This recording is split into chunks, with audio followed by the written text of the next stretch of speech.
I'll tell you. Already 43 people.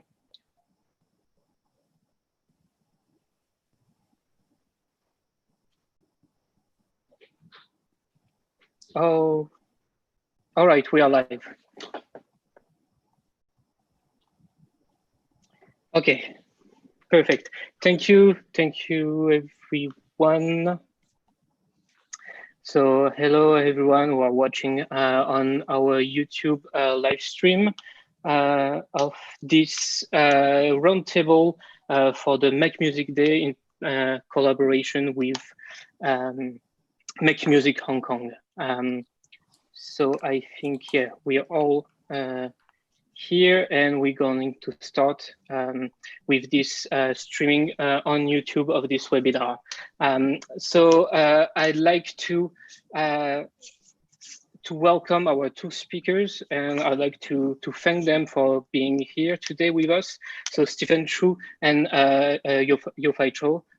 Thank you for being here at this roundtable for the World Music Day to talk about Hong Kong Cantopop, its importance in the for the Hong Kong identity for the Hong Kong popular culture. So I'm gonna present you very quickly, and then we'll have a discussion on Hong Kong Cantopop.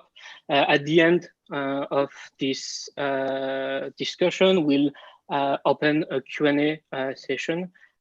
So the people that are watching live on YouTube can ask questions. So you have a chat on the right side of the YouTube video, and you can ask questions by just typing your question. So you have to be you have to log in into YouTube before. So if you want to do that, please log in before. Again, thank you, Stephen and Yiu-Fai. So first, Stephen, he worked 20 years in the Department of Chinese and Humanities program of Hong Kong Baptist University. He was the founding head of the Department of Humanities and Creative Writing of Hong Kong Baptist University before becoming the director of the Hong Kong Study Program at HKBU, Hong Kong University. So Professor Stephen Chu published more than 20 books, including the very important Hong Kong Cantopop, A Concise Story in 2017, which was very important for us to understand Hong Kong Cantopop in English language. His most recent book is called Found in Transition, Hong Kong Studies in the Age of China in 2018. Then we have Yiu-Fai Chow, who is currently an associate professor at the Department of Humanities and Creative Writing of Hong Kong Baptist University. So Yiu-Fai research field also include gender and sexuality, creative practices and cultural studies at large. He co-authored the book Sonic Multiplicities, Hong Kong Pop and the Global Circulation of Sound and Image with Yaron de Clout, and which is now also available in Chinese. Next to his academic work, Yiu-Fai is also an award-winning writer. He released his first lyrics in '89 and has penned some 1,000 lyrical work for pop artists in Hong Kong, Taiwan, and mainland China. So I think also, Yiu-Fai, you are editing a book called Made in Hong Kong on Hong Kong pop culture. I did not edit it. I contributed. Oh, you contributed. Yeah, okay. It was edited by Anthony Fong and Alice Chick. Perfect. I also contributed, Nancy. You also contributed. Sorry, I didn't see the contributor to this book.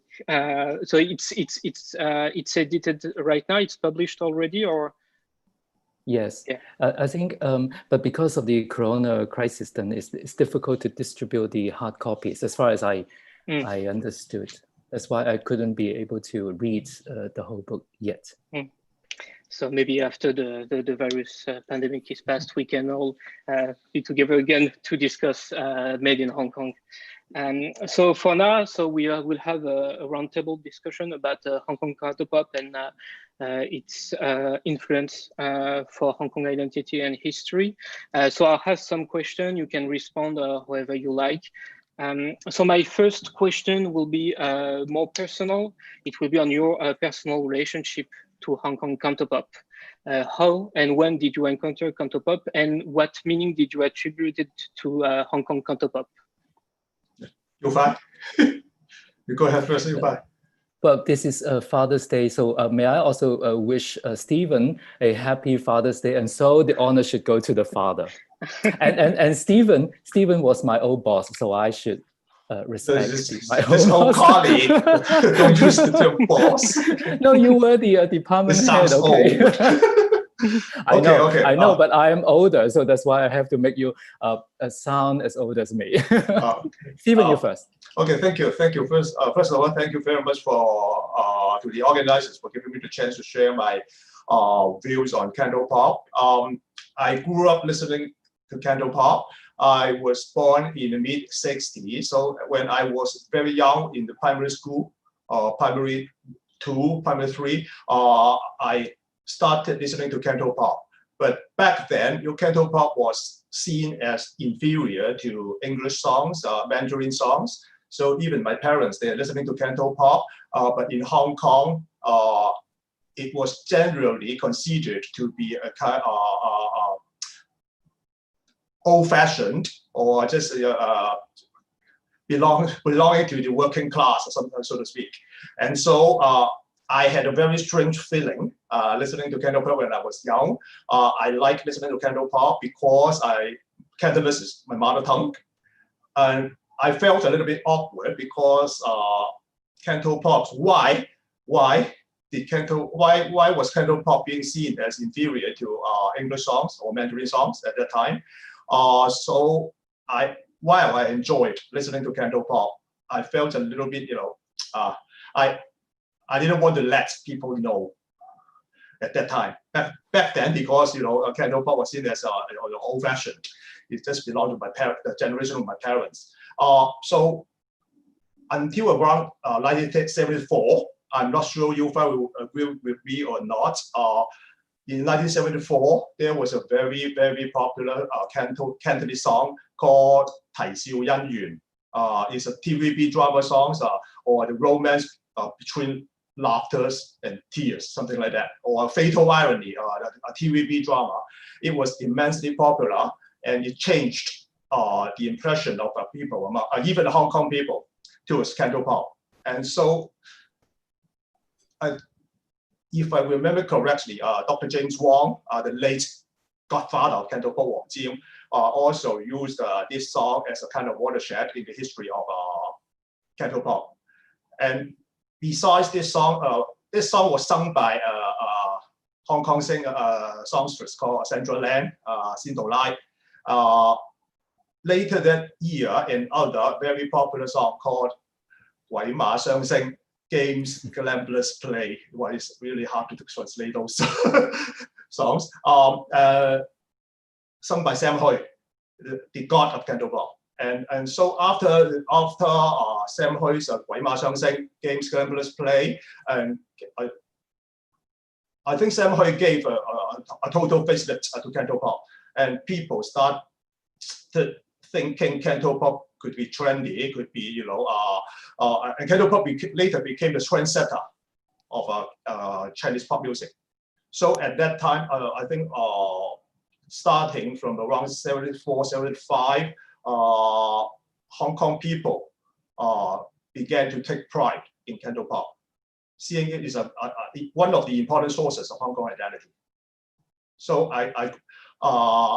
in particular in the 1980s, in the era of Alan Tam, Leslie Cheung, and Little Mui, and also Ted Ming Pei, of course, Yiu-Fai, and so Cantopop became a so-called Chinese cool, the trendsetter of Chinese pop music around the world. So I grew up listening to Cantopop. Cantopop was and is still one of the most important sources of my Hong Kong identity. So perhaps I stop here and let Yiu-Fai. And clearly, I don't recall the songs you mentioned. I was too young. Apparently. Which is not true, of course. I think listening to Stephen, then I realized indeed probably I'm slightly older than Stephen. So, of course, what Stephen mentioned, the songs, the milestones in Cantopop history, I remember vividly, probably like many of my contemporaries. But at the same time, when Stephen mentioned Sandra, Xin Dou Lai, I was also reminded of the chopsticks, Fai Ji Ji Mui Fa. I also remember even Sam Hui and what's the band? Lotus. So they had a band doing English covers, and I don't remember whether they did original English songs, but clearly the winners did original English songs and etc. etc. So also Teresa Carpio, When Will I See You Again? She did this wonderful cover of When Will I See You Again? So I grew up actually more with English speaking songs, and then slowly it morphed a little bit into Cantopop. So again, I think my personal history with Cantopop would follow mostly like every other of my contemporaries in Hong Kong, of probably until the moment that I joined Tat Ming as a lyric writer in the late 1980s. Then I became a member of the industry, and then my relationship with Cantopop as a whole would become more intimate, and maybe not only as an audience. But going back to my earlier observation or impression about what Stephen said and what the question actually implied, it's like my history of pop music in Hong Kong is very easily connected or sometimes even coterminous with a Cantopop history. And sometimes I feel that it is quite incomplete because Hong Kong history should be written in different forms. And Cantopop is clearly a very important part of Hong Kong pop history, but it should not be dominated by only Cantopop thinking. Recently, I was talking to a colleague who's doing music research, pop music research in Hong Kong. And indeed, we talk about, say, Teresa Carpio. And a lot of people actually don't know who she was. And I think it is quite a pity if, I think that is also the danger of equating Hong Kong pop history with Cantopop history. So we tend to erase a lot of earlier stars who did not probably use Cantonese to perform, but they are very much part and parcel of Hong Kong pop history, pop music history, as well as Hong Kong pop culture as a whole, Hong Kong culture by and large. Yes, I can't agree more with Yiu-Fai on this point. Of course, I'm a big fan of Cantopop, and I do think Cantopop is the so-called dominant genre in Hong Kong pop music, but it's heavily influenced by English songs, Mandarin songs, and it's a kind of creative hybridizations of different kinds of music cultures. So it's not, I don't think we should simply equate Hong Kong pop music to Cantopop. There are different kinds of music cultures in Hong Kong. And without understanding those cultures, it's difficult. Say for instance, Teresa Carpio, she started singing English songs, and later she turned to Cantopop in the late 70s and 80s. But without understanding her history of singing English songs, I think it's simply not enough for us to understand the different kinds of hybridizations of different music cultures in Hong Kong music. Even now, just the other day, I received a song by a friend or acquaintance, and so this is a new song created by that band, and it's in English. So how do we include these music makers who are based in Hong Kong, and they are, if you like, 100% Hong Kong Chinese? I don't know whether that 100% exists, but for shortcut's sake, so they are like, you know, any other Hong Kong people, but they are making pop music in English language. So this is what I actually start thinking about when I received the questions you sent to me earlier. So Cantopop history or Hong Kong pop history. Yes, that's a very important thing to make to understand that Cantopop is not all Hong Kong popular culture, but an important part. But I love the importance, of course, attached to Cantopop, because I'm very much part of it and I benefit from it. Yeah. Yes, and that's in fact is my second question. It's the link between Cantopop music and Hong Kong identity. So for you, is Cantopop music an important part of Hong Kong identity, and how did it shape Hong Kong identity since the 70s and its evolution, for example, with the domination of Mandopop music, because before it was Cantopop, and after the 90s or the 2000s, it was more Mandopop music from Taiwan and China. So the evolution of Cantopop and also the identity of Hong Kong itself as part of this global trends in pop music in the Sinophone area. So that's my second question, maybe, on the identity and the evolution of identity. As I mentioned earlier, I think Cantopop was and is still a very important source of Hong Kong identity. Because Hong Kong was a British colony back in the 60s, I think it's generally agreed among cultural critics that it's only in the late 1960s, after the 1967 riots, there was a stronger sense of local belonging among Hong Kong people. In the 60s, Hong Kong was kind of dominated by a kind of a refugee mentality, and then the post-war generation who was born in Hong Kong, who grew up in Hong Kong, they have a much stronger sense of local belonging, and then they're rich enough to spend something on Cantonese pop cultures in the early 70s. So it's a very important kind of social and demographic change in the 1970s that, not only Cantopop, but other Cantonese pop cultures like Hong Kong cinema, like Hong Kong television, they began to thrive in the 1970s. And so throughout the 70s, Cantonese pop cultures gradually developed into a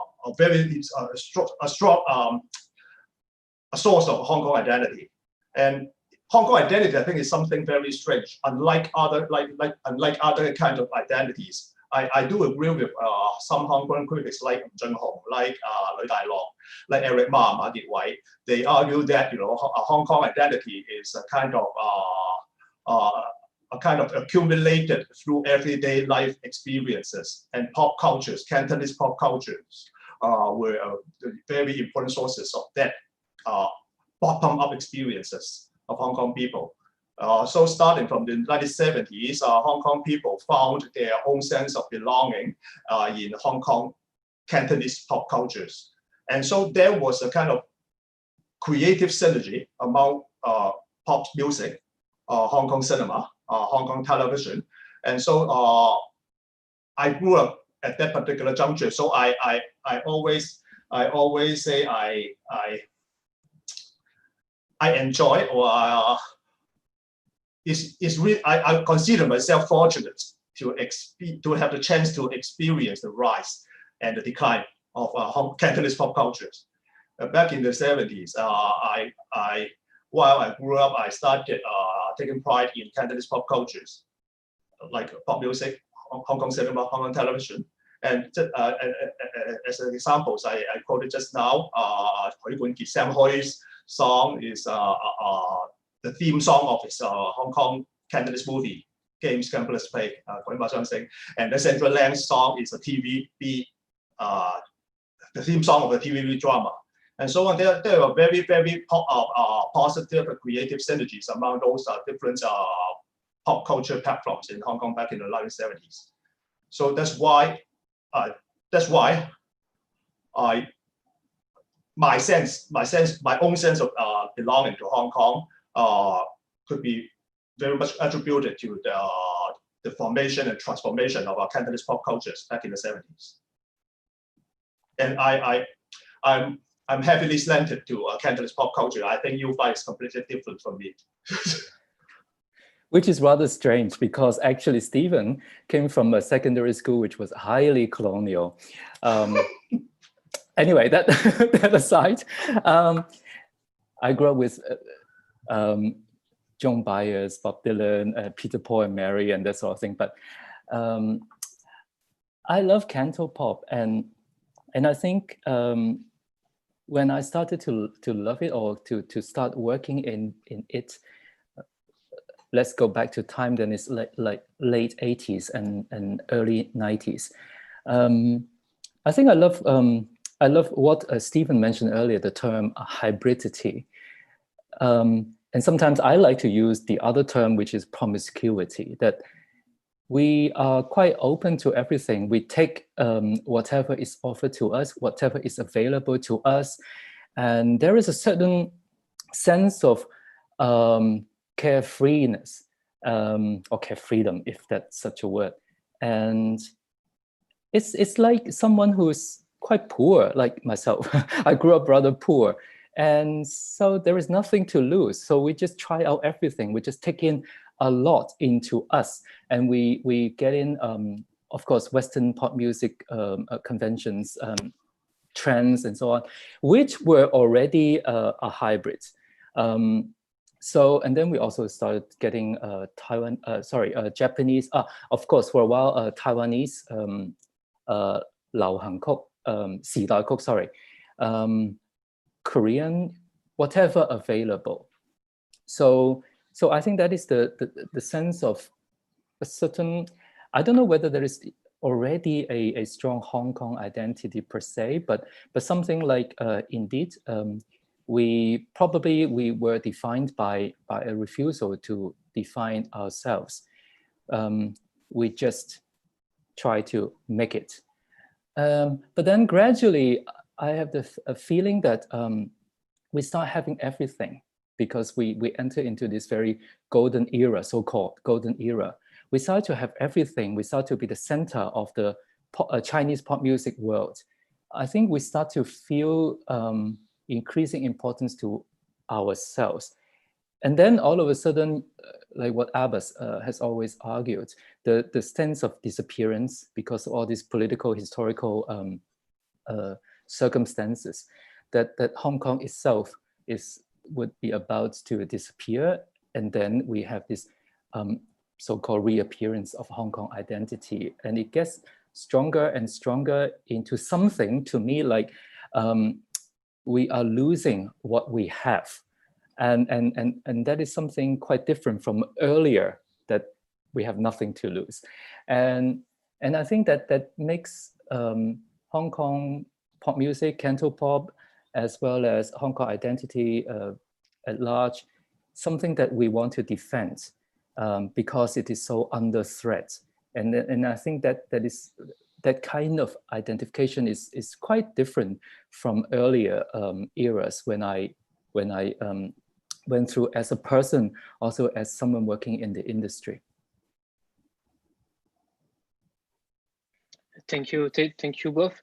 I may want to add something on this. Well, the crisis of Cantopop, because in your book, Stephen, you are talking about the crisis of Cantopop after the 90s and after the endover and the apparition of Mandopop, and also the tendency of Hong Kong Cantopop artists to produce songs in Mandarin. In fact, we all remember the song by Chinese in Chinese by some of the most important Hong Kong Cantopop stars, notably in '97. And I was thinking, well, do you think Cantopop was really in crisis at that time, or was it evolving? Because, for example, Mark Moscovich is talking about the counter-invasion of China by Taiwanese pop.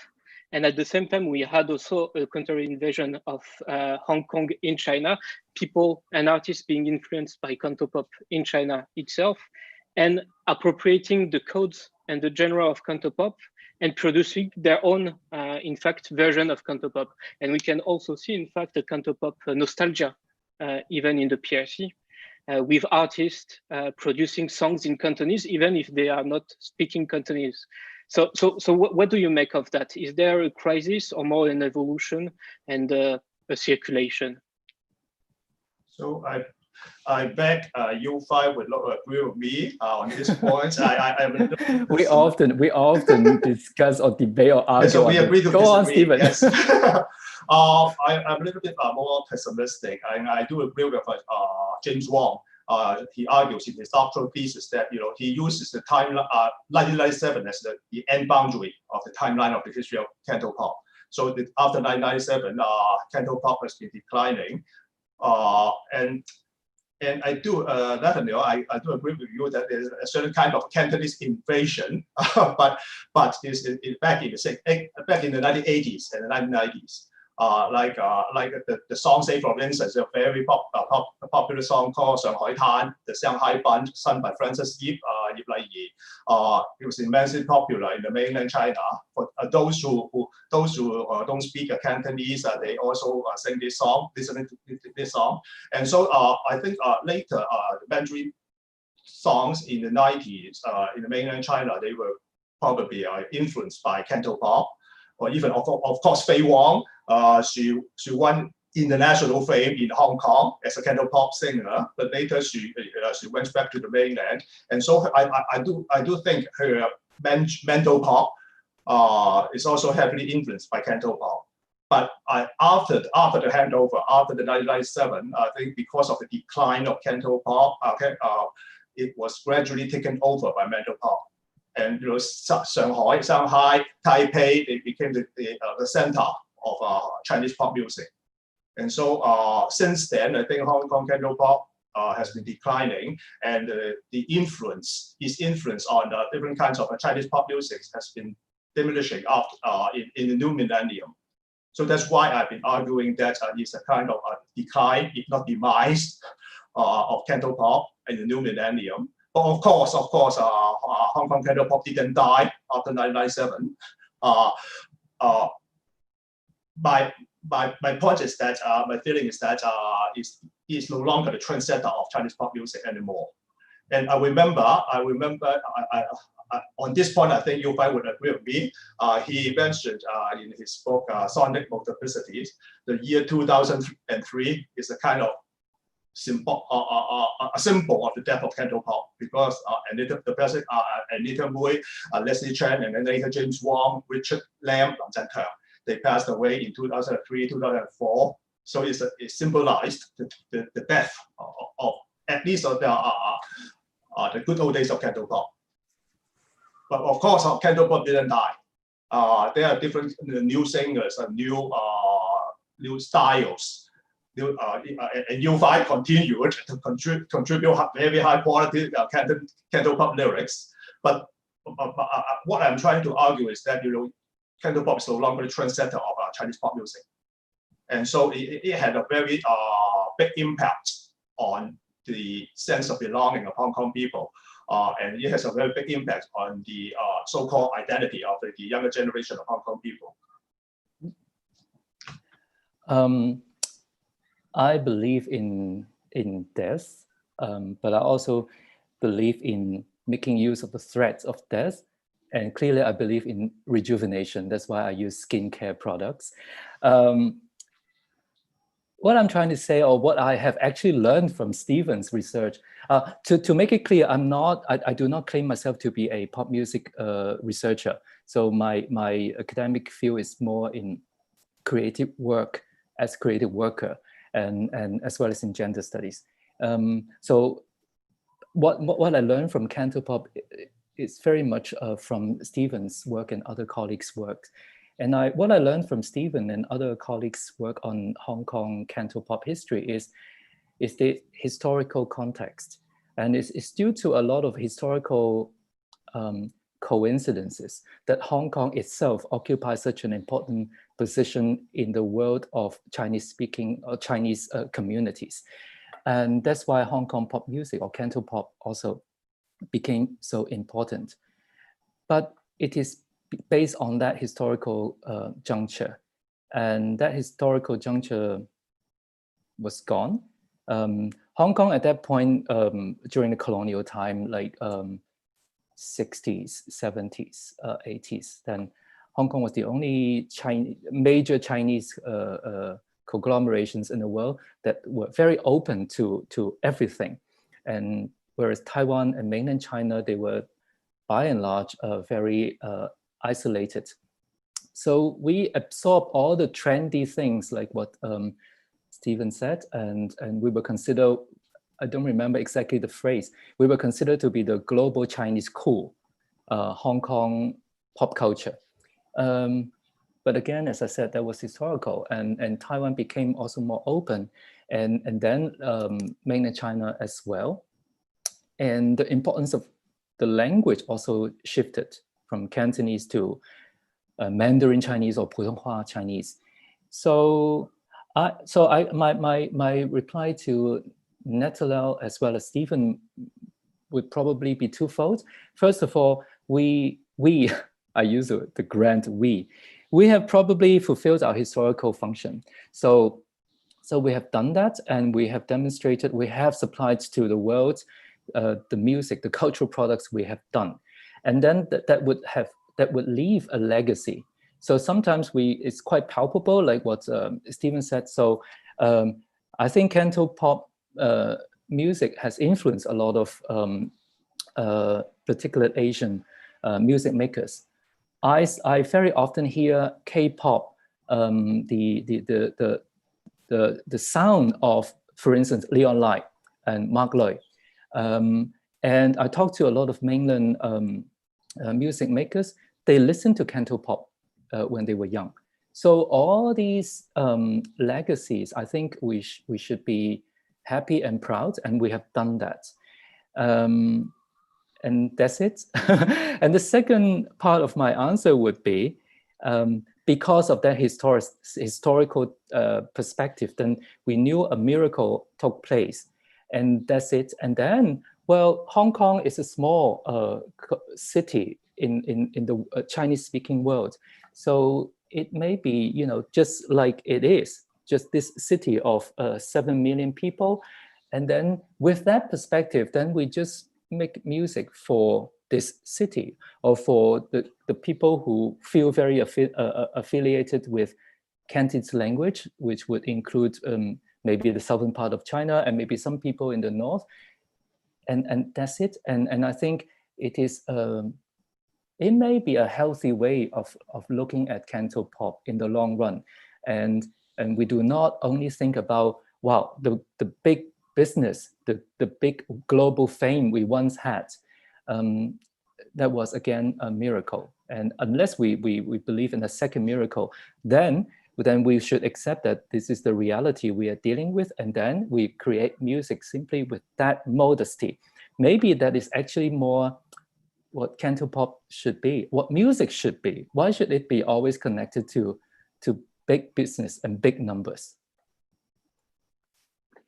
Thank you. That's really interesting to hear, and that allows me to continue on my next question. In fact, which is a rebounding of your last part, Yiu-Fai, is in fact the situation of today's Cantopop. So after the crisis of the 2000s, what is now the situation of Cantopop, and did the recent social movement and localism give a new meaning to a popular music sang in Cantonese? Maybe not Cantopop, but at least songs in Cantonese that are linked to this social movement and new kinds of identities that are being put forward in the last few years, in fact. So I think Yiu-Fai is in a better position to comment on this. Well, I think everybody is in a position because it is happening to every one of us. But I think what has happened in the past years, at least has compelled me to think all the time, what am I doing, and what is the relevance of the music, or I contribute mainly the lyrics. What is the relevance of my lyrics to the people in my city? So I think that is actually a very good reminder, because before that, again, I go back to this very strong accent on commercial value, because Hong Kong at one point was was the major exporter of Chinese pop music to the world. Big business. So at some point we were only talking about, would that song work in the sense of commercial value? And at some point when we have discovered the northern China, the northern part of our boundaries as a huge market, and we also think, oh, should we make a Mandarin speaking song so that we can also get the big market? Very strong this wishful thinking, I would say, that we should make a music that hits the markets. So now apparently we kind of de-link, not totally, of course, but so for me and for many people that I know of, then we start to think, how should I connect what I'm doing, what I'm creating with this city? And even, in those days, and if you write a love songs, then you just try to make it, hits the hearts of all the lovers, the broken hearts mainly. But now you start to wonder, what is the point of plugging a love song in this city? You have to think about the young people. For instance, if the love song is meant for young people, then if they are already broken, are we going to talk about broken hearts like what we used to? So I think this is a very good question that we start to ask ourselves, or we ask ourselves all the time. How do we make ourselves relevant? And then the other thing is, I said earlier, what is happening around us?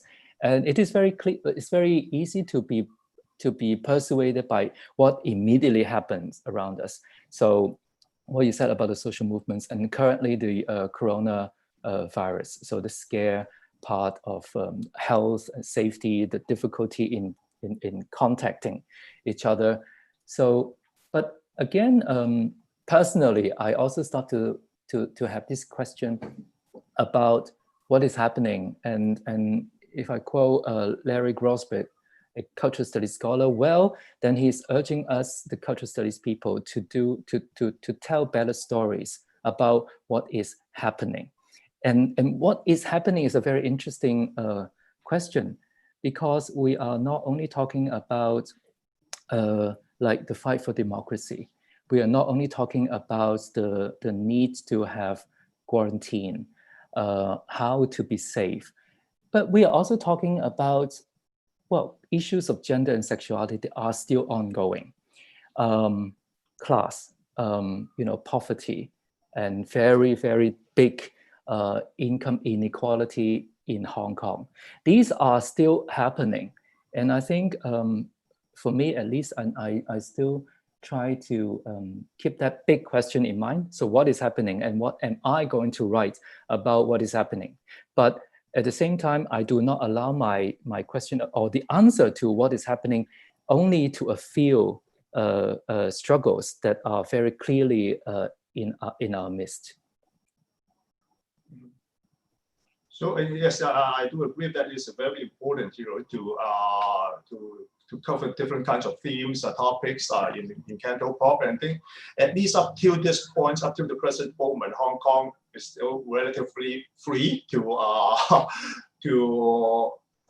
lyricists, for singers to articulate different views on different social and cultural issues. And I think this is one of the edges of Cantopop. So unlike other, Chinese pop or Hong Kong, the younger generation of Hong Kong people, they have different worldviews, they have different views towards different global issues. I think it's important for them, to articulate their views in pop songs, and it will become one of the most, I think, the major edges of one of the major edges of Hong Kong Cantopop in the future. But at the same time, perhaps I'm old enough to understand that pop music is a kind of commercial, it's an industry, so to speak. So it's important to have some mainstream idol singers, some to be very commercially successful. And let me use an example of a song, song written by Wyman Wong, Wong Weiman. 薄情歌, how to translate it? Yiu-Fai, help me out. 薄情歌. Why are you asking me? You should ask Wyman. Because you're genuinely bilingual. Okay, 薄情歌, something like fickle love song or something like that. It's a song about, it's a love song. On the face of it, it's a love song, but it's also about Cantopop. The fans, the Cantopop fans, they no longer love Cantopop anymore because Cantopop is no longer trendy. It's no longer good looking, so to speak. So that's why I think it's important for also at the same time it's important for to kind of revitalize the image of Cantopop, and regarding this, I think it's not possible for us to talk about Cantopop alone. Because back in the 1970s, it was the synergy among different pop cultures, like Hong Kong cinema, like Hong Kong television. But let me put it this way: back then, in the 70s and early 80s, TVB theme song, almost all TVB theme songs, they were popular. But nowadays, TVB has become a kind of a symbol of bad taste among the younger generation of people, among the younger generation of Hong Kong people. Are we recording this? This is my own opinion. Yes. Okay. So that's why I think it's important for us to have to think about how to develop a certain kind of synergy among different pop cultures in Hong Kong in order to have to revitalize Cantopop, to have a new idol singers, so that the younger generation of Hong Kong people, they are willing to listen to Cantopop. I said this because 2 or 3 years ago, I have been offering a course on Cantopop lyrics, and I've been asking my students whether they are listening to Cantopop.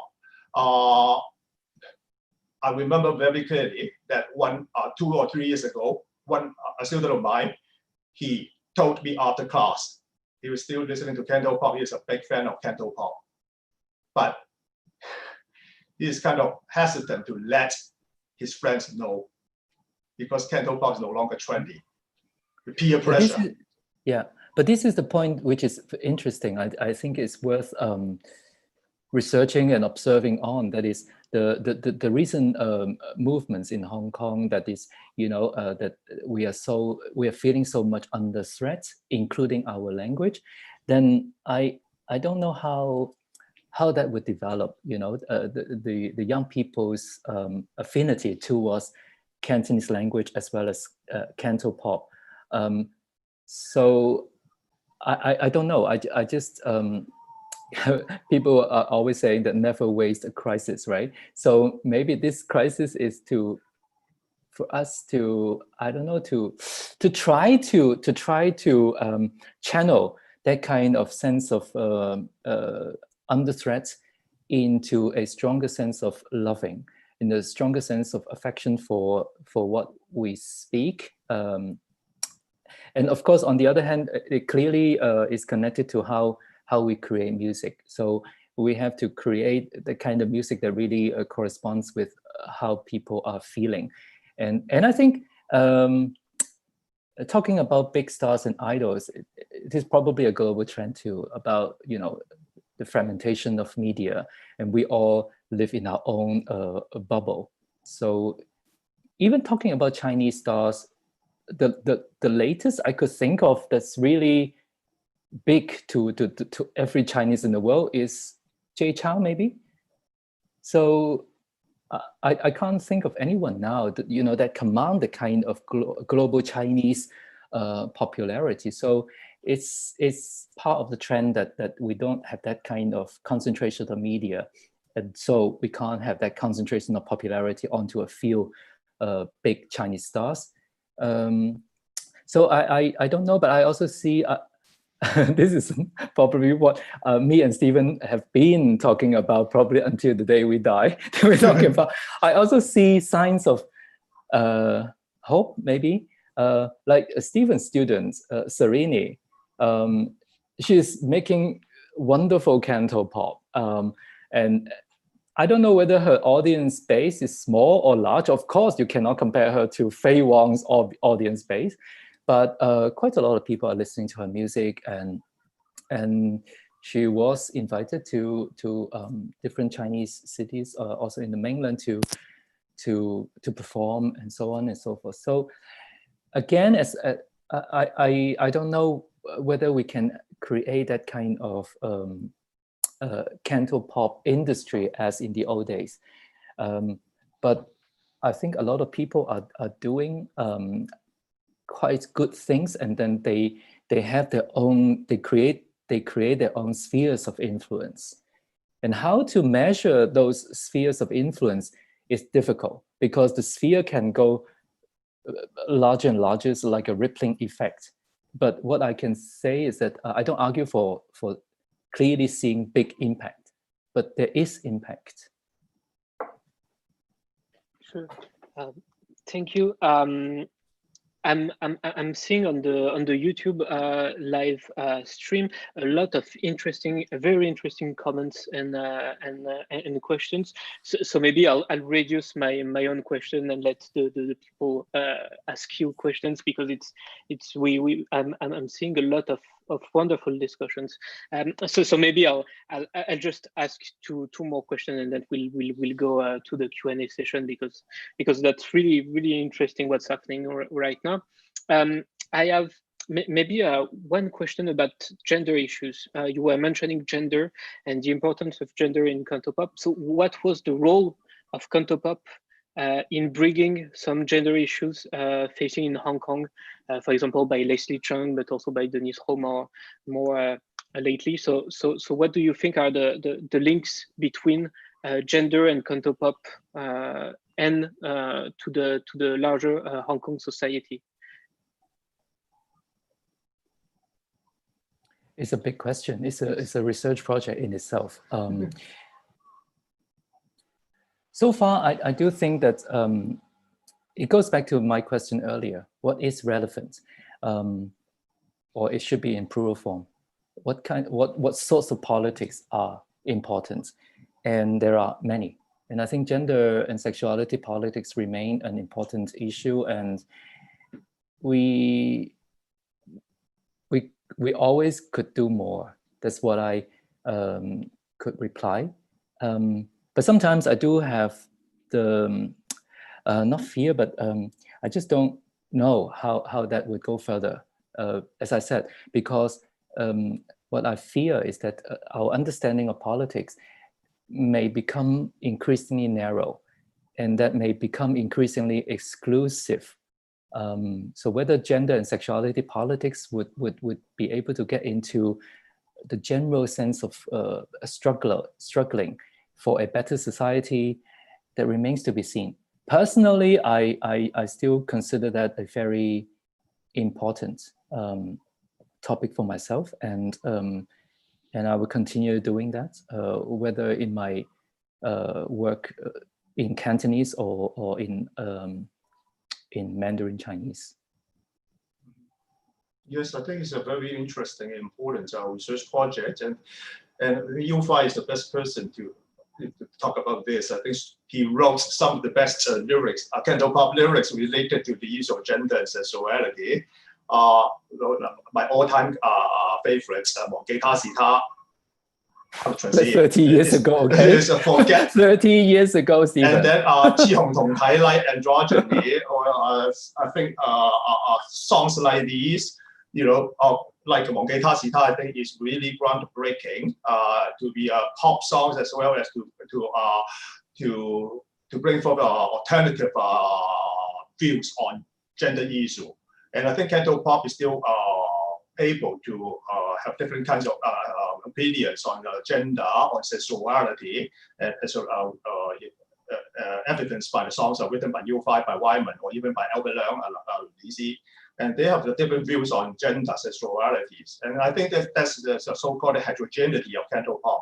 I think it's one of the most important aspects of Cantopop. we are able to articulate different views on issues, on so-called universal issues like gender or sexual justice, and so on. And I think it's important for us to continue to articulate different views on these issues. But going back to this, I think I just want to add, or to repeat actually what I've said earlier, because of what happened in the past years. Our understanding of gender, for instance, or experience of gender may have already changed. And how would that impact on the songs to come remains to be seen. Like one typical example, before we had this very clear stereotypical image of Gong Lei, a Hong Kong girl. So it's a derogatory term, but through the recent social movements and everything, that we have a very different understanding of Hong Kong, local Hong Kong girl, for instance. And how would that, you know, I think we as cultural makers, we have to bear that in mind. We have to bear what's going on in the city in mind. If our understanding or our experience of a local Hong Kong girl, a young person, has already been transformed, how can we write that back into our lyrics? Can we still write about a very soft, pleading girl always waiting there for love? I wonder, you know. So I think pop music, for me, can never be divorced from what is going on in the larger society. And I think what the drastic changes in the society are making it so difficult, challenging, but at the same time very interesting. Going back to the relevance question, so how can we write something that is relevant? Thank you. And I think it's also what's going on the chat function, that many people are talking about the relevance, of course, of Cantopop and its relation to what's happening right now. Maybe I will ask a last question before giving the floor to the people. My last question will be more about what will you recommend for someone who is not familiar with Cantopop? What will you recommend him or her to listen to? And what album, songs, or artist embodies for you the project and the legacy of Cantopop and Hong Kong popular music? Stephen first. Yes, I thought about this for a while, and at the end of the day, I decided to choose Sam Hui, regardless of showing my age. Okay. I think Sam Hui is the person who changed the impression of Cantopop among even Hong Kong people, and he successfully gave a facelift to Cantopop in the mid-1970s to hybridize different kinds of cultures. And for those who are interested in Cantopop, I think they should listen to some of the different kinds of songs of Sam Hui. So like some of their renditions of Elvis Presley, Amar Wong, Elvis Presley songs, they were rock and roll, but with a very, very colloquial Cantonese lyrics, like Gaga Yi Qiu, like wow.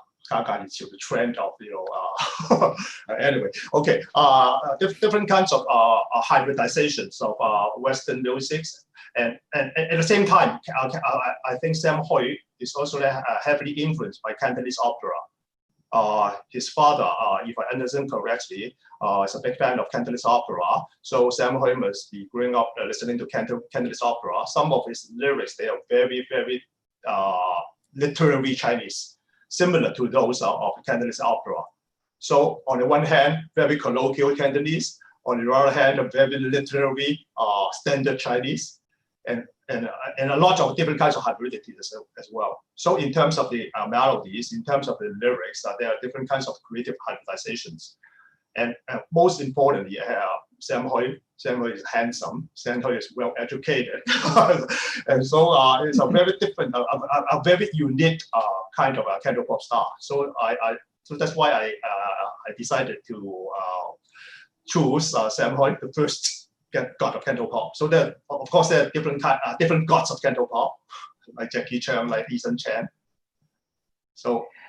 And Sam Hui came from the same secondary school as mine, so I'm totally endorsing Stephen's choice. And Sam Hui is HKU alumnus. Right, we share Sam Hui. We all try to get some glory from big stars. Well, recommendation, I think I'm hopelessly self-centered here. I think Tatming Pair's music should be heard, should be documented, should be remembered, especially when it is so difficult now to have access to their music on the whole. So I would recommend anyone who is interested in Cantopop could start with Tatming Pair. And then I would jump because I don't want to be so nostalgic, you know. So because Tatming, of course, Tatming continues to produce music. It's not totally nostalgic, but still they started 30 some years ago. I actually want to recommend two organizations rather than artists. The first is Renaissance Foundation, Hong Kong. And then they have this Ear Up project where they are grooming local bands, how to manage themselves, how to turn themselves into a brand, how to market them. And we bring them up. We, in the sense that I'm also involved in Renaissance Foundation. So we get some resources to bring them overseas to music festivals, to showcase them.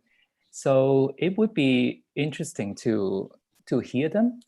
And then the other is a social enterprise I also co-founded with Vicky Fong. It's called Every Life is a Song. And we are running projects that is based on the songs we are making are person-based. So we would approach, like the first project we did was on 10 elderly citizens in Hong Kong. So we interviewed each one of them and then got the stories and then turned that person's life into a song. Again, the songs themselves are worth listening. But why I mention these two units are not only about the music they have made or they are making, but also about the mode of creating, producing, marketing, distributing the music. And I think in both cases, we are experimenting something different from the industrial mode of creating Cantopop. Namely, we have the big record labels, and then they would do it somewhat top down. So they have this A&R and they would manage and then they promote individual artists to the world. But we depart from that and we look for different ways, and we get like in Every Life is a Song projects, and we try to anchor the music more on the people. It is a more bottom-up way of creating music. And so I think in that sense, it is interesting to talk about, you know, like what I said earlier, to call it rejuvenation is, I know it's exaggerating. We are not changing the game so far, but we are trying to add some new elements, some new ways of doing. And I think in that sense, that's why I want to recommend people to listen to those music.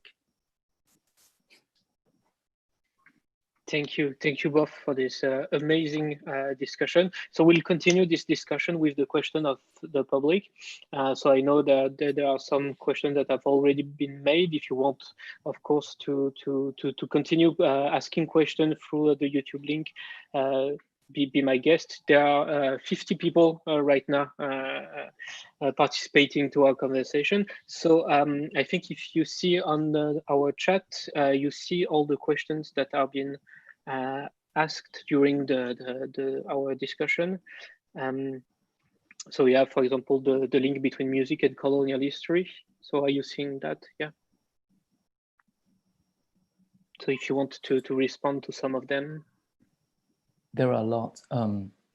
So to just explain to viewers of the YouTube channel, we are not watching the comments directly. So we are now getting the feed, and then we have to check a little bit before we can respond, or Stephen would like to start?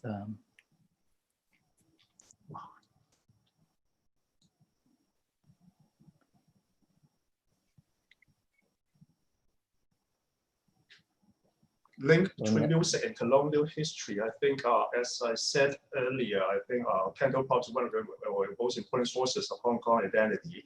So many popular Cantonese songs, they are in one way or another related to Hong Kong identity, to the formation and transformation of Hong Kong identity. So I think the link between music and colonial history, in this sense, I think Cantopop is closely related to colonial history.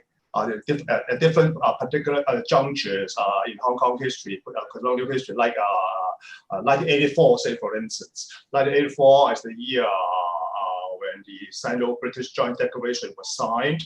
But at that particular historical juncture, Cantopop did exert some very important function in uniting a variety of social groups. Say, for instance, in 1984, it may not be directly related to colonial history, but it's a very often cited saying by Amar. It's a so-called doom and boom. While the social reality in Hong Kong is a kind of doomed, and then pop culture boomed. And in 1984, there were very, very important Cantopop albums like by Alan Tam, Ngoi De Gen Yuan, The Roots of Love, Leslie Chang, of course, the Leslie, the Monica one. And so this kind of, I think it is possible for us to understand the developments of Cantopop in relation to the different important historical events in Hong Kong.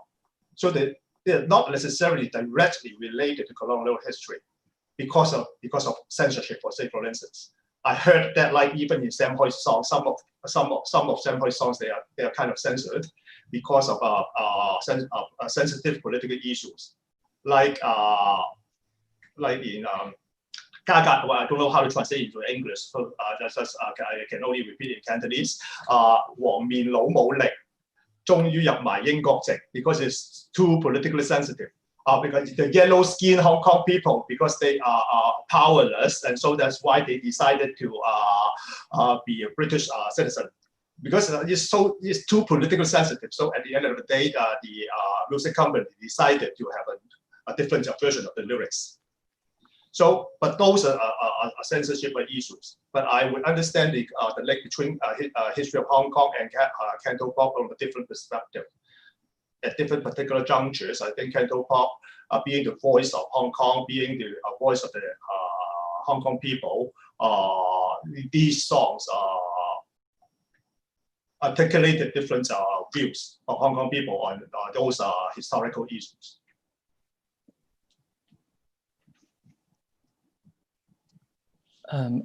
Because there are quite some comments being pasted onto the chat box, so it's very difficult to.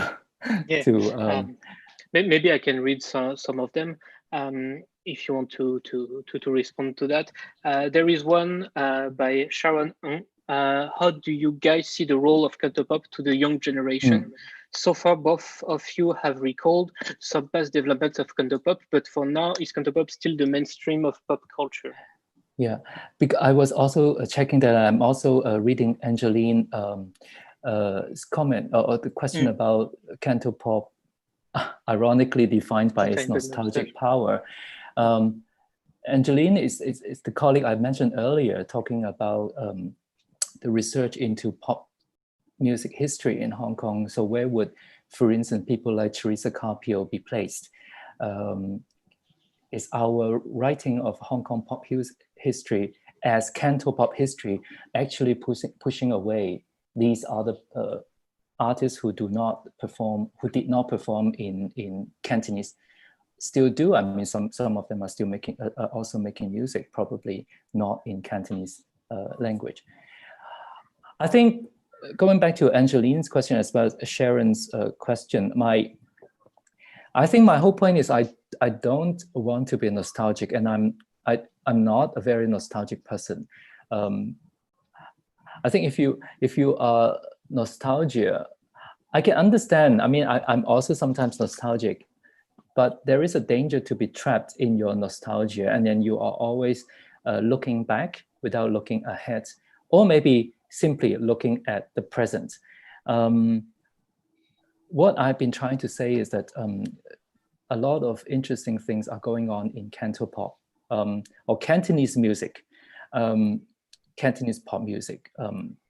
And I would ask myself, as well as my students, I'm teaching in the Baptist University, the younger generation in our midst, as well as older generations too. Listen to them. And actually a lot of things are going on in contemporary Cantopop music. And I think it is rather sad indeed to keep on talking about the good old days. And again, I think it's actually what we should have learned from what's going on. Indeed, we should not look back to a few generations. This is what some people keep on talking about, the Lion Rock spirit, from those days. Look how we have survived, how we have struggled, how we have tried hard, how hardworking we were, and see what we have created. A brilliant city with good economy, well, good economy to whom, right? So I sometimes, when we talk about Cantopop, we also talk in those terms, like we have done very well, and well, so be it, but we should look for new ways. And so we should have a new mindset. And for people who work in the, I hate to call it industry, because some people are not actually working in the industries. So we are finding new ways of creating music and distributing it. That's why earlier on, I very, at the risk of self-promoting, I'm introducing like the music we've done under Every Life is Song, as well as under the ERA project of Renaissance Foundation, because we are seeking new ways, not the nostalgic mode. If I may add to this, I always think that nostalgia can also at the same time be forward-looking. So I have been arguing in my previous book, A Fountain Transition, that it's important for us to trace the momentum of Hong Kong pop cultures. So I hope I wasn't. I hope I wasn't suggesting that we have to replicate. It's possible for us to replicate the success of Sam Hui by choosing him, by recommending him to the younger fans. I suppose some of the audience here knows that recently Sam Hui held a concert in the midst of the pandemic in Hong Kong, and it was really controversial because some, in particular, the younger generation of Hong Kong people said the old Hui is simply nostalgic. It simply uses the so-called Lion Rock spirit, to appease the younger generation of Hong Kong people. And to be honest, I do resent the way senior government officials hijacked the Lion Rock spirit this way. And I do understand that Lion Rock spirit 2.0, even 3.0 is the society of Hong Kong has changed so much that it's simply not possible for us to replicate the success of the previous generation of Hong Kong people. And by using Sam Hui or by using a Lion Rock spirit as an example, I'm just trying to argue that it's important to trace that kind of momentum, and at least once upon a time in Hong Kong, there was a very trendy icon like Sam Hui, like even the Don't Have Any Kings. They are immensely popular across the world. It's possible to have some kind of idol singers, Cantopop idol singers like Leslie Chow, like Danny Chan. I remember when I talked about Danny Chan, I introduced Danny Chan to my students. They have difficulty understanding how Hong Kong could have a kind of how to say it, so stylish Cantopop singer, so elegant, so well trained, well educated. So they have difficulty understanding that Cantopop has that kind of good old days. I totally understand. I'm not asking my students, but the younger generation of Hong Kong fans to go back to those days. It's simply not possible. So, but I'm just using this as an example to say that in order to trace the momentum of the developments of Hong Kong pop cultures, to let the younger generation know that Hong Kong at least was once very trendy, was once the trendsetter of Chinese pop culture in the world. And Hong Kong pop cultures, Hong Kong Cantopop, it influenced, it heavily influenced the developments of Mandarin pop cultures as well. So I think it's important to connect different generations. There are a lot of discussion about Glory to Hong Kong and the categorization of this song into a Cantopop field or not. So I don't know if what you think about that. Is Glory to Hong Kong a Cantopop song, and how people appropriate it? Because someone said that it's not a leisure song. It's more of a social song. So it's also the definition of Cantopop is Cantopop only for leisure or also for other social project. So I think this question is interesting if you want to respond.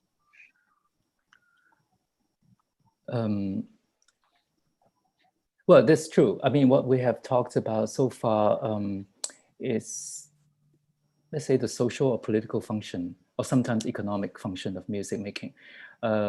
So clearly we can talk further about, say, the aesthetics. You talk about the leisure side, which can be the pleasure as well, then it's close to aesthetics. We haven't talked about it, and I think it's difficult for me to comment aesthetically on my on my own work. But yes, but it is a good question. But I guess for a discussion at this moment about Cantopop, about Chinese language pop music, it is almost inevitable that we go to the politics of which, rather than the aesthetics. So that's why our conversation has been focusing more on the politics side of music. But actually, I'm quite interested in what Wei Chuan, I hope I pronounced your name right. So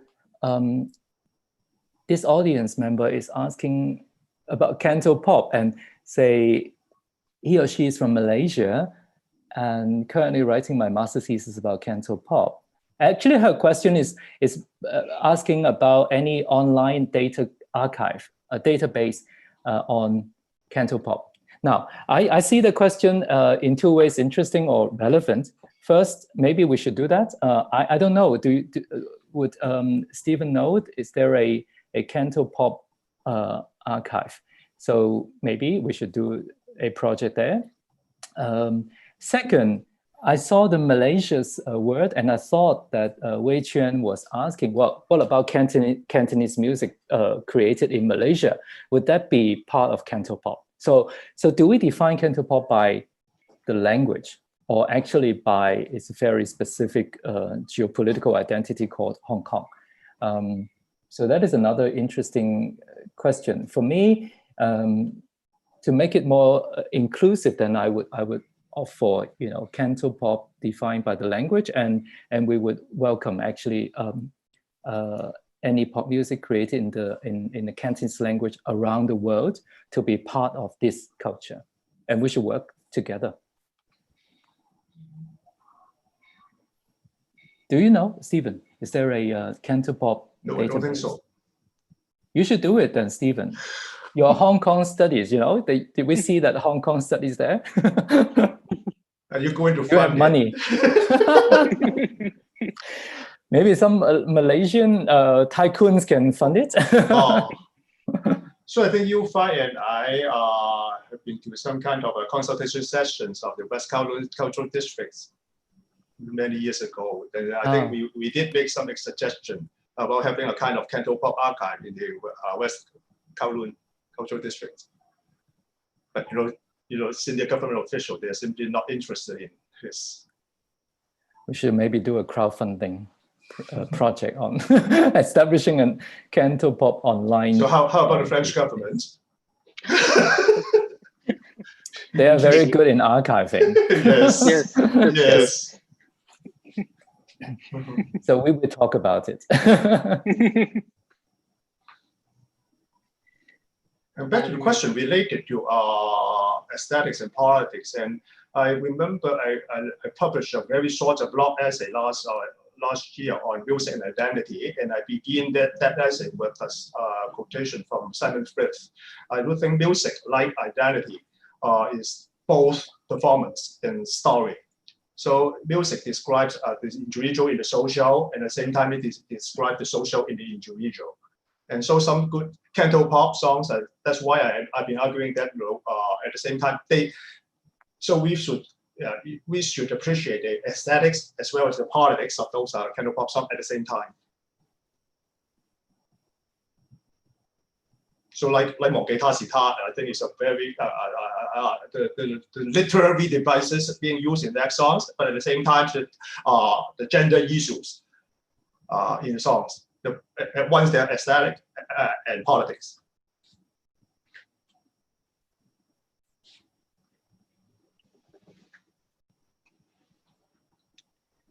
So we have also questions about the place of Cantopop in the world music industry. I don't know if you see that. So Kelly Chan is asking a question about K-pop.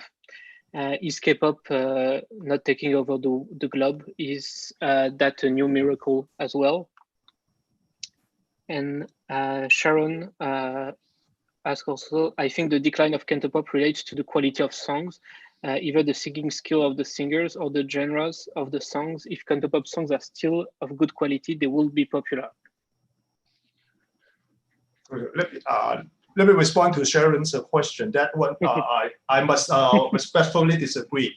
I think the decline of Cantopop is not, at least not directly related to the quality of songs.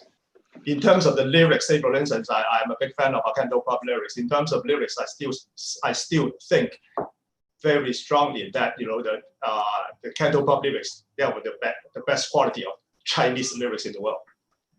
So thank you, Stephen. That doesn't have anything to do with the quality of the songs, or at least the lyrics. I may not be. I lack the expertise to comment on the melodies. I'll let Yiu-Fai to say something about that. But in terms of lyrics, I think Cantopop lyrics, they're still the best in the world.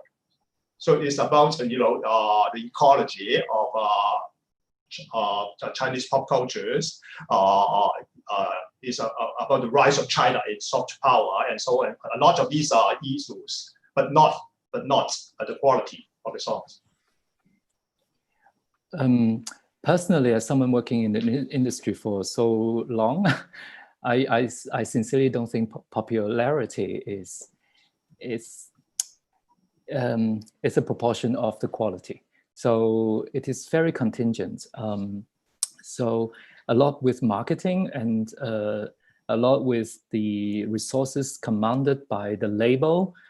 So, and sometimes also even personal connection. So if like an artist is closer to the DJs, then it may get more airplay. So I agree here with Stephen. It is not necessarily about the quality.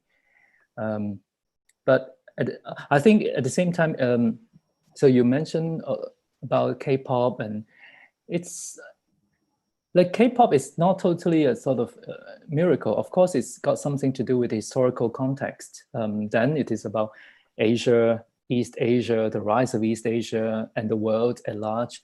It's historical, but it is not like in Hong Kong in the sense that it has a lot of government involvement. I think you can find a lot of research being done on how the Korean government has established this policy of turning their pop culture into a form of soft power.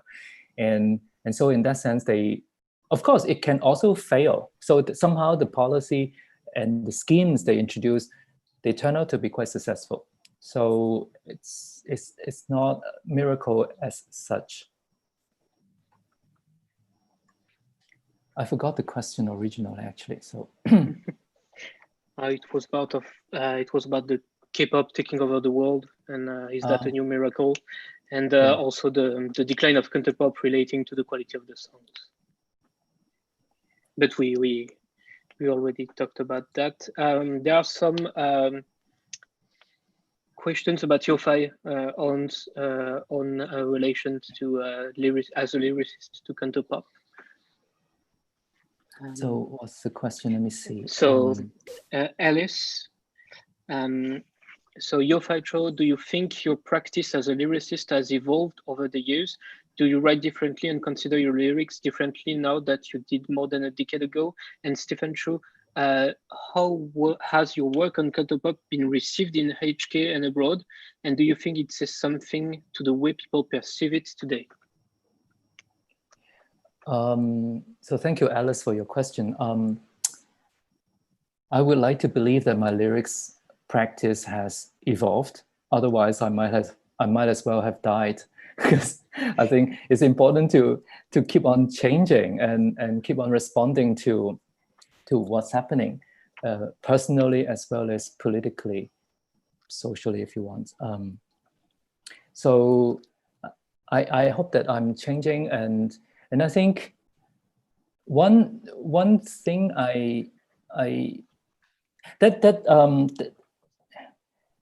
have experienced that rather clearly, that is the change in my way towards my lyrics practice is how I treat leisure or entertainment, because when I started writing lyrics, and for a long time I still try to write something meaningful and politically significant, 民意在道, that it's got to have something to say about the world. And for a long time, I have that demand to myself. Whether that's successful or not is for other people to judge, but I have that in mind.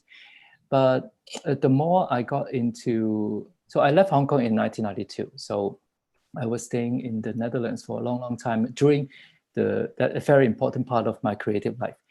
But then during my migration years, then I started to come back to Hong Kong more and more often, and also increasing to mainland China as well. And then I started to feel that life in these Chinese communities is not easy. So I start to also feel that maybe I can be a little bit more relaxed about it. Sometimes you can just write a good song, something that cheers people up. That would also be, in that sense, that would also be its politics, and as well as aesthetics too. So that I could remember very clearly in my lyrical career. Namely, I keep on writing for what I believe in, what I want the society to become, but at the same time, I became more relaxed about it. And while before utopia, maybe we can just write moments of utopia too, in a karaoke for 5 minutes.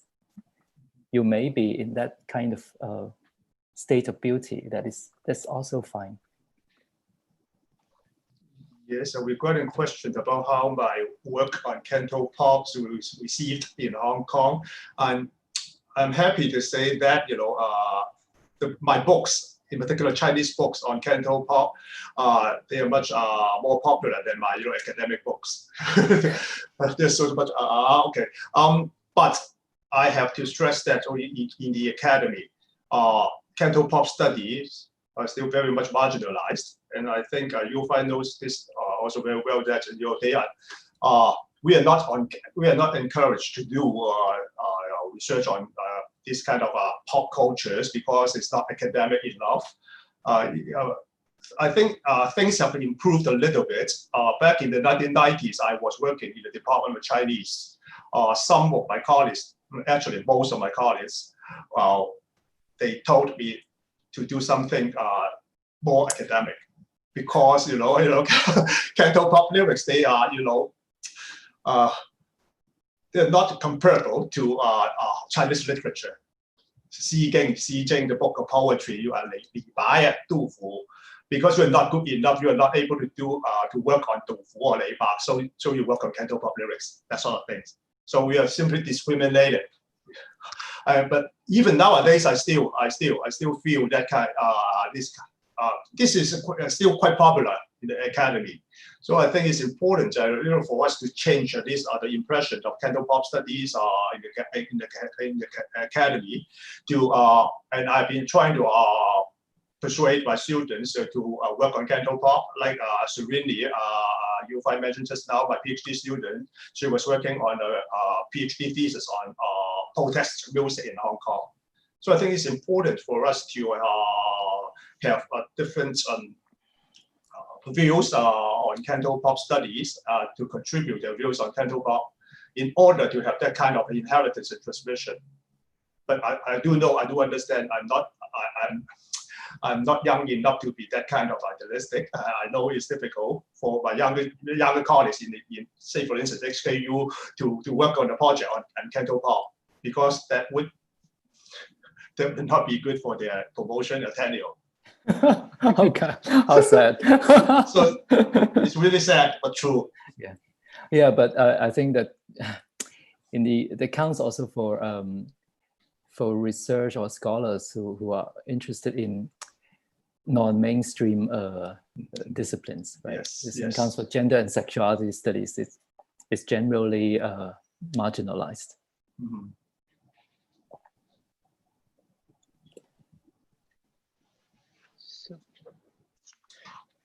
We have more testimonies also, personal testimonies on Hong Kong Cantopop and how to understand Cantonese and Cantopop better. Some advice also seeking from Yiu-Fai Chow about how to write Cantonese and Chinese lyrics. And whose comment is that? Let me look for it. Winter Lodge, what advice would Professor Chow give to songwriters who want to write Cantonese Chinese lyrics? How do we anticipate? What are the upcoming trends, topics to write about?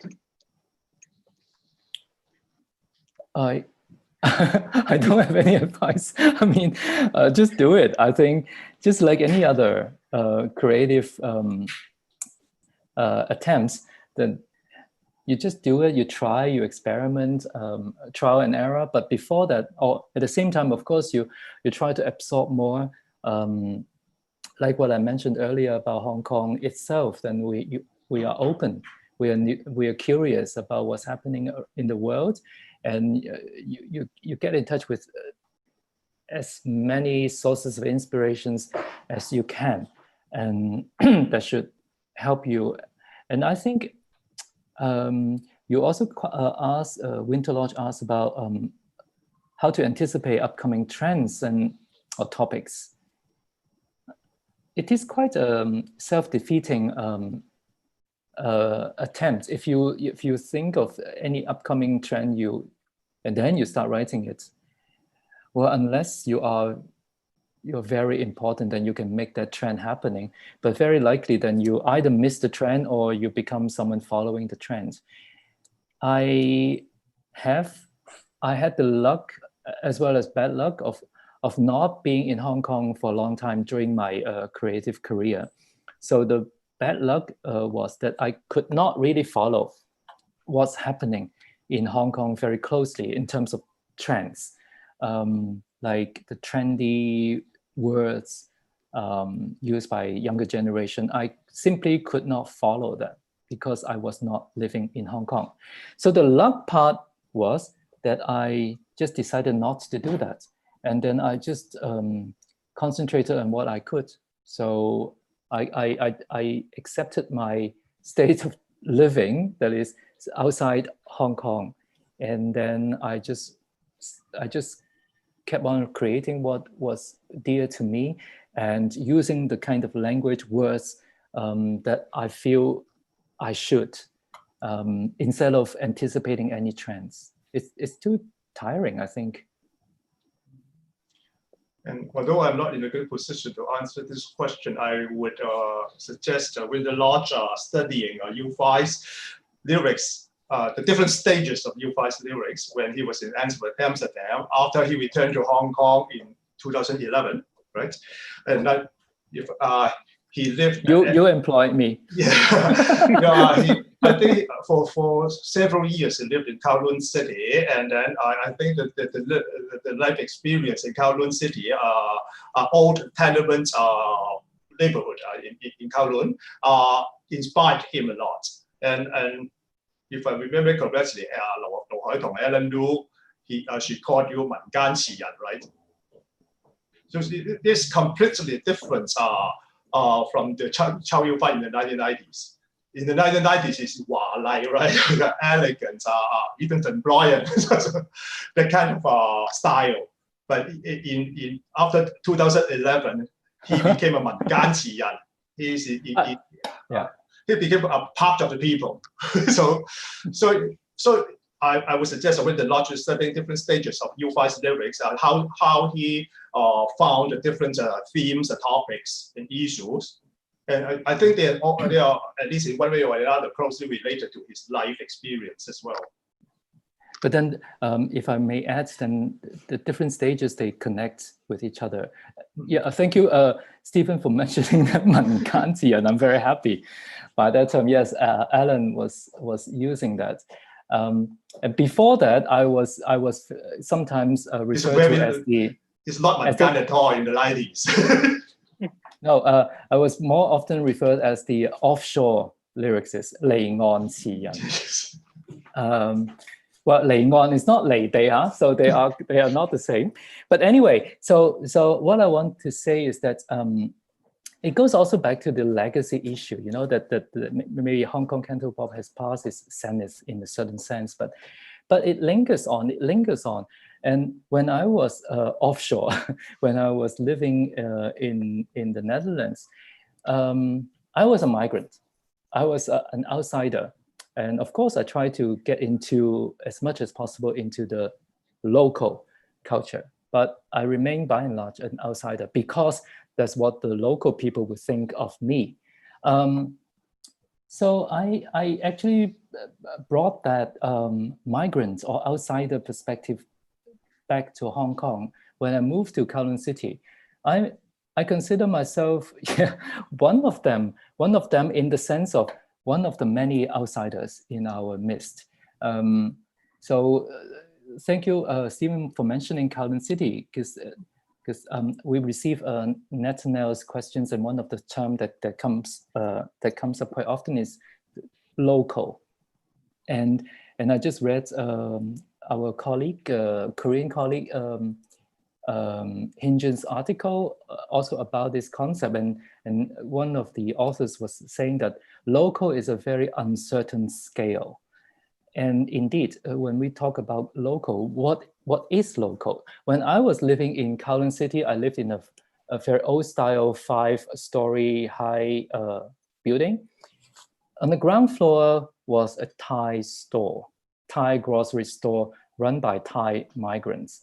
And on the first floor were sex workers, 一樓一鳳, and I think quite a lot of them were from mainland China. And then the second floor was 劏房. I don't know how to translate that either. Divided flats? Sorry? Divided flats, 劏房. Yeah, so the landlord divided them into very small units. And again, I think they belong to a certain class of our society, and quite a lot of them migrant workers too. And then the third floor would be so-called normal family. When we think of Kowloon City, probably we would think of them with children and old people all in the same unit. And fourth floor, also some people like that. And the fifth floor, I stay there as a single person coming actually after 20 years in the Netherlands, coming back. And my neighbor was a British expat married to a local Hong Kong Chinese woman. So the fifth floor would be, I don't know what, expats. So yeah, what is local? While we consider Kowloon City to be such a local society, And talking about Hong Kong pop culture, Hong Kong pop music, do we, for instance, or would we, for instance, consider music made by Thai communities in Hong Kong part of Hong Kong pop music? We don't even know. We don't even ask that kind of question, maybe. So that's how I feel about local, about, you know, among, in the midst of people, but also as a kind of outsider too. Yes, I also believe that, you know, the locality in Hong Kong is hybridized. So it's a kind of hybridized locality, different kinds of locals. And I'm not sure the Eve Leung here is an Eve we know. I co-authored an essay with Eve Leung on Cantopop, and we are, of course, I know Eve. Eve Leung, she thinks hybridity is a kind of too old school. But I do think, you know, the hybridity is one of the very important characteristics of Hong Kong Cantopop, or even Hong Kong pop culture. Is the waning of hybridity in Hong Kong Cantopop is closely related to the decline of it as a musical genre, but not the quality. I think it's the hybridity. So that's why I think I prefer the other term I used earlier, promiscuity. Because I think no, hybridity sounds like a product of the time. You know, when two come together, and promiscuity to me is more active. It's more action. You know, more sexy. you do things promiscuously, right? So that's why I love that, and I think I like that as a kind of a kind of a mode of operation. Let me put it this way, for myself as a creative person, but basically as a human being. So you just try to stay curious, stay open. For me, that is promiscuity, and maybe in the end, it indeed leads to hybridity. I think inevitably it will lead to hybridity. That allows me to continue with another question, which is, I think, also interesting. Forlung asks, what do you think of the song called Yelang Disco? It was a big hit in mainland China last year, and it's very interesting. If I can add also, there are many songs produced in the PRC by people who do not speak Cantonese in Cantonese.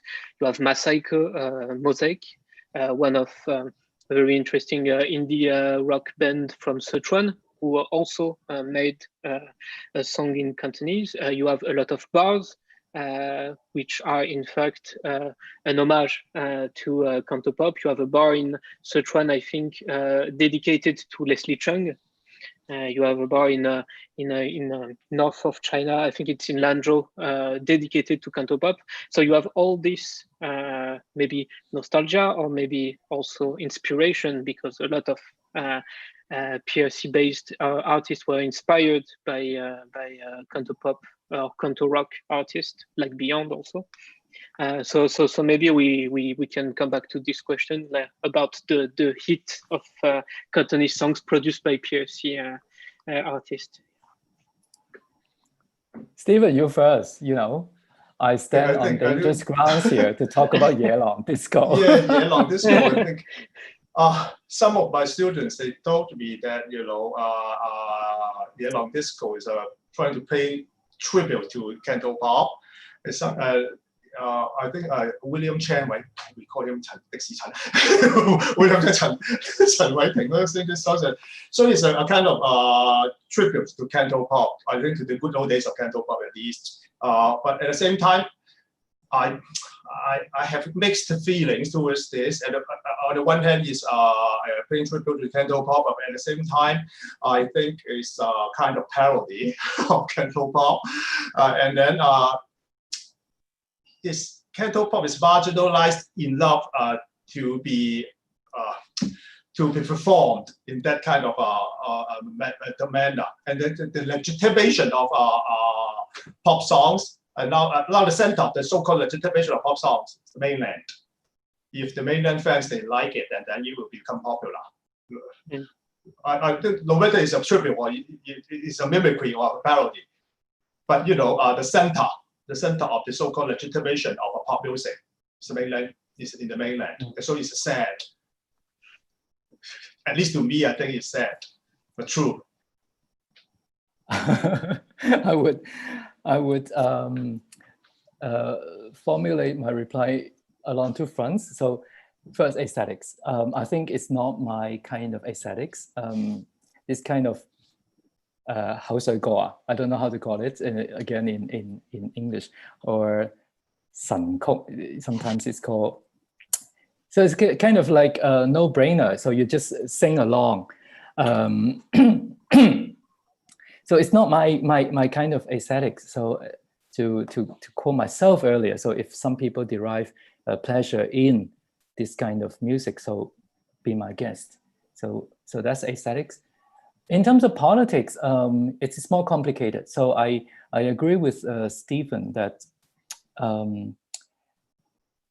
has Cantonese become a kind of exotic component? So then, you know, they make use of it and then turn that into a song like this. It may be comparable to how do you call it? Blackfacing. So you know, you're white and then you put a black makeup and then turn yourself into black. It may run the danger of doing something similar, but I can't really judge. But as a whole, I do hope indeed more non-Cantonese speakers, they would be interested in performing in Cantonese. And some are doing that. I quote two examples. One is a commercial project. So it's a commercial release. It's a Beijing artist. And then they collected a series of hit songs in mainland China. Some 普通话 hit songs, and then did Cantonese cover for the whole album. So this, to me, that because I work with them, then of course it's easier for me to gauge the sincerity of the project. And I think they really like Cantopop, and then they were influenced a lot by Cantopop. So they turned the 普通话 mainland hits into Cantonese cover. So there's one example I could remember. And then the other is I came across a university student also in Beijing. And he told me that his dream is to create indeed an album in Cantonese. Again, because he personally loves Cantonese music so much, although Cantonese is not his mother tongue. So there are people who are doing that, and I think it may be much less spectacular than Yalong Disco. But I just hope that these people exist and they are they are working with Cantonese language. Not to mention, you know, a lot of Cantonese speakers also in the southern part of China. They are also doing the same thing.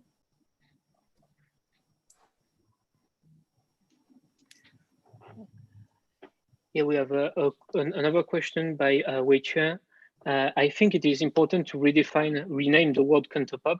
Is it only including Cantonese works? It is only including works done in China and Hong Kong. So I think it's linked to the previous one. You know, people appropriating Cantonese, not speaker of Cantonese, but maybe you have some major appropriation and minor appropriation of Cantonese in China. So Stephen, you can give us a genealogy of Cantopop. I don't think Cantopop has to be restricted to Hong Kong. People around the world, Cantopop is Cantonese pop songs.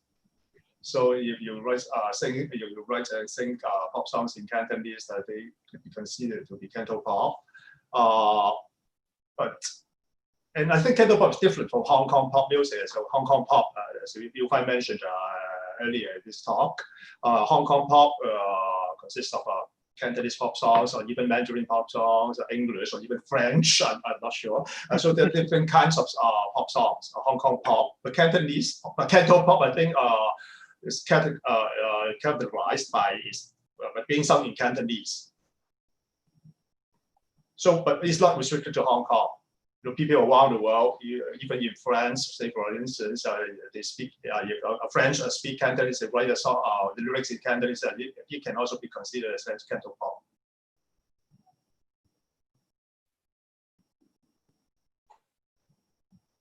A related question would be that, as Yiu-Fai mentioned just now, the southern parts of China, people in Guangdong, in Canton province, of course, they speak Cantonese, and some of them also write pop songs in Cantonese. But in a way, I think the style are a little bit different from Hong Kong. So I think it is a good research topic to compare different kinds of Cantopops.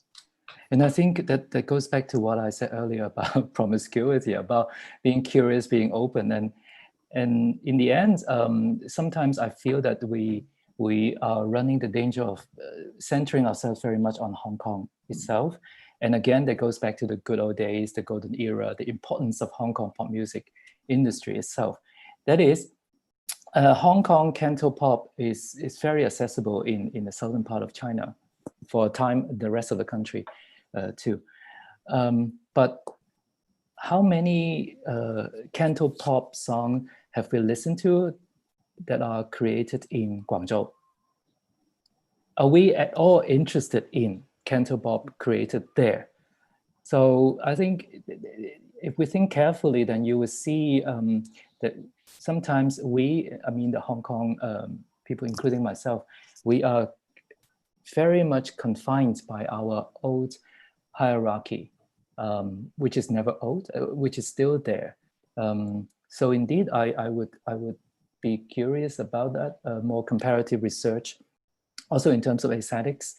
And going back to earlier about this Cantopop archive, or can we imagine a greater Cantopop project, in the sense of greater and more inclusive, then it would be a good opportunity for us to rethink the term Cantopop and to rethink what we want to include. We have another question by Sharon, talking about paying tribute to Cantopop. This is for Stephen. 情感的廢墟。情感的廢墟. Oh, no, this is by Juno. Oh, paying by tribute. Juno. Okay, sorry, go on. So 情感的廢墟 by Juno is very successful. It tries to adopt the 80s style melody, and the rhythm is very good. Mood of the song is wonderfully delivered in the MV too. So what do you think about this homage? The comments, yeah. Yeah. Well, if I may combine this, because we also got the response from Leung, who earlier on asked the question of Yelong Disco, and he actually wrote an assignment on that song, and then he talked about the exotic meaning of it, and as well as in the context of cultural appropriation. I just want to point out that it's a very thin line between paying a tribute and appropriation.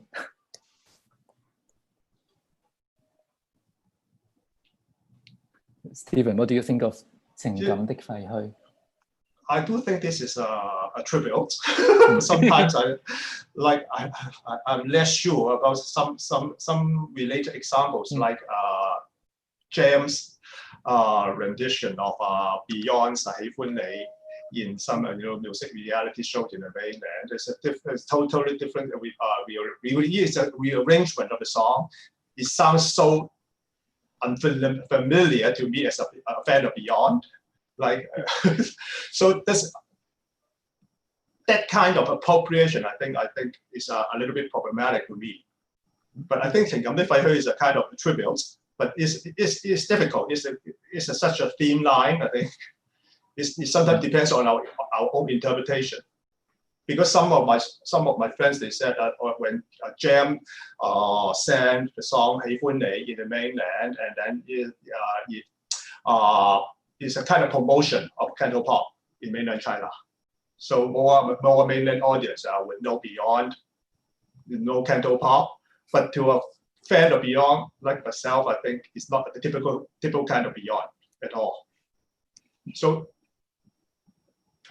in my own opinion, I think it's a appropriation, but not a tribute.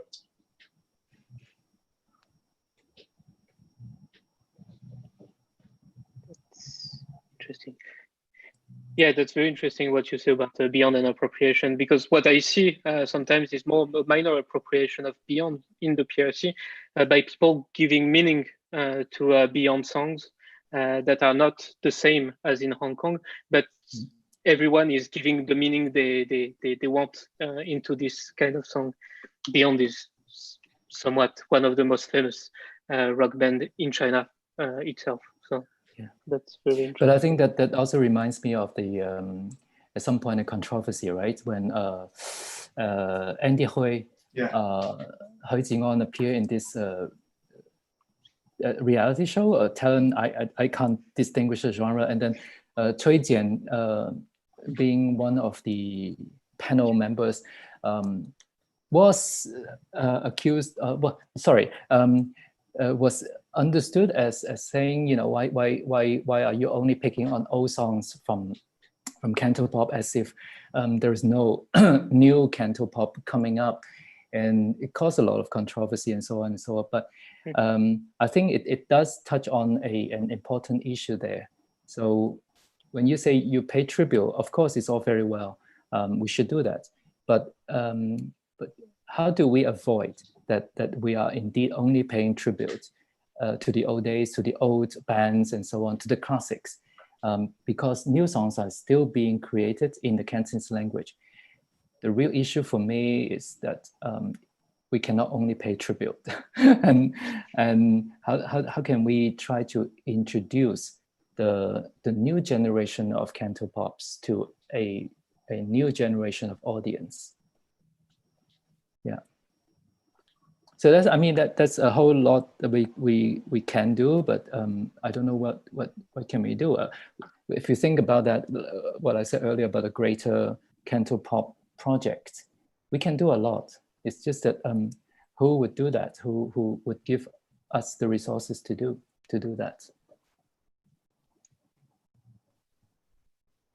Thanks a lot. And I think we don't have any more questions to answer. Yeah. And it's almost time. So I want to thank you a lot, both of you, Yiu-Fai and Stephen. It was really interesting. It was wonderful to hear you both and your own description of Cantopop and analysis. I must add, so today is World Music Day. So we made that with Make Music Hong Kong. So as you know, in a lot of countries, you cannot see live performances right now. And a lot of artists are suffering from that. So maybe my last advice will be to support your local artists, independent artists and independent live venues. Buy some music from them, and that will be a great way to end this Make Music Day with all of us. Do you want to add something, Yiu-Fai and Stephen, before we close the chat? Well, then on better days, then or in better times, then I hope institutions like the French Center would sponsor more live gigs. Yes. Make Music Day should be indeed about music making, not only talking about music, but under the circumstances we can't do more. But I hope that you know, when it's able to happen, then we would hear sponsorship from the French side. There are right now a lot of live stream in Hong Kong made by the Alliance Française. So right now there are some live stream music being broadcasted in YouTube by the Make Music Hong Kong. Yes. So yeah, I don't have anything particular to add except to thank you again for including me in this very special event on this very special day. So it's a great pleasure and privilege. Yes.